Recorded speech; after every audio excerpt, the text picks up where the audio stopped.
Okay, let's talk about teaching our kids about money. We all want them to be smart with it, right? But what if I told you the way most of us think about it is kind of backwards?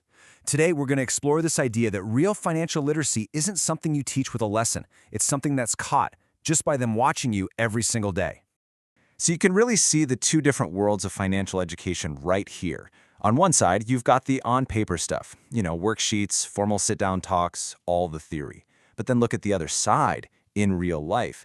This is the day-to-day stuff, your habits, the choices you make at the grocery store, the examples you live out. And the big idea we're digging into today is that the stuff on the right, that's what really, truly matters. And look, it's an easy mistake to make.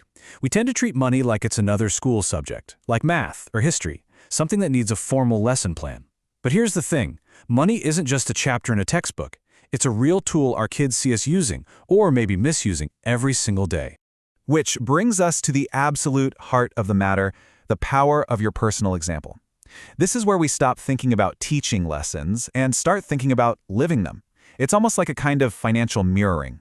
Your kids are constantly, and often unconsciously, soaking up your attitudes and your habits around money. You are, for better or worse, the most important textbook on finance they will ever read. This quote really says it all, doesn't it? You can lecture for hours about the importance of a budget, but the feeling a kid gets watching you calmly figure out how to handle a surprise car repair bill, that's what sticks. Or the genuine joy they see when you finally save up enough for that family vacation. That emotional connection, that's what locks the lesson in their brain for good. So what are they really watching? Well, pretty much everything. They're watching how you react when the electricity bill is higher than you expected.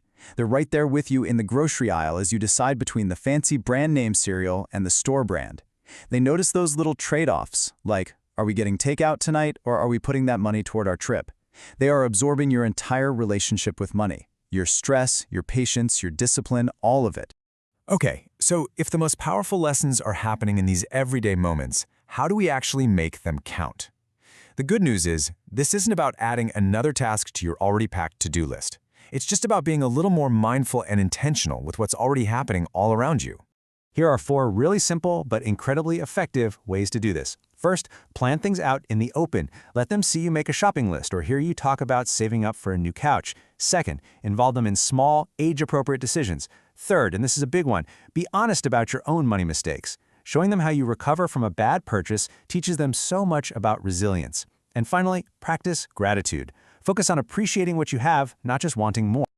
All right, so that's the theory, but what does this actually sound like, in the middle of a busy week when you're just trying to get dinner on the table? A question like this is pure gold. Think about everything it teaches. It's not just about spending 50 lei, it's about making choices, setting priorities, and working as a team. You're not just telling them what to do, you're sending this incredible message that their opinion is valuable and that you're making this decision together. And you can keep it going with these small, simple actions. Like talking out loud in the store. This one is cheaper, but that one looks like it'll last longer. That teaches critical thinking. Or saying something like, you know what, I shouldn't have bought that gadget, I'm going to take it back tomorrow. That teaches accountability. And something as simple as a clear savings jar on the shelf, it makes a future goal feel real and exciting. Here's another fantastic real-world example. A simple sentence like this connects a small, immediate sacrifice, passing on the candy, to a huge, exciting reward, like that family trip. This is how you teach delayed gratification in a way that feels positive and collaborative, not like some kind of punishment. It makes saving a shared team goal. So when you look at all these strategies and all these little moments, what's the one big idea we should all walk away with? What's the ultimate lesson we're trying to get across? And here it is. This is the whole thing in a nutshell. The most authentic financial education you can give isn't taught, it's lived. Your daily actions, that's the curriculum. Your habits, that's the homework. And your attitude about money, well, that's the final grade. The most powerful and lasting financial education you will ever give your kids is the one you live out day after day. So, I'll leave you with a question to think about. If your child's entire understanding of money was based only on watching you for the past week, what would be the #1 lesson they walked away with?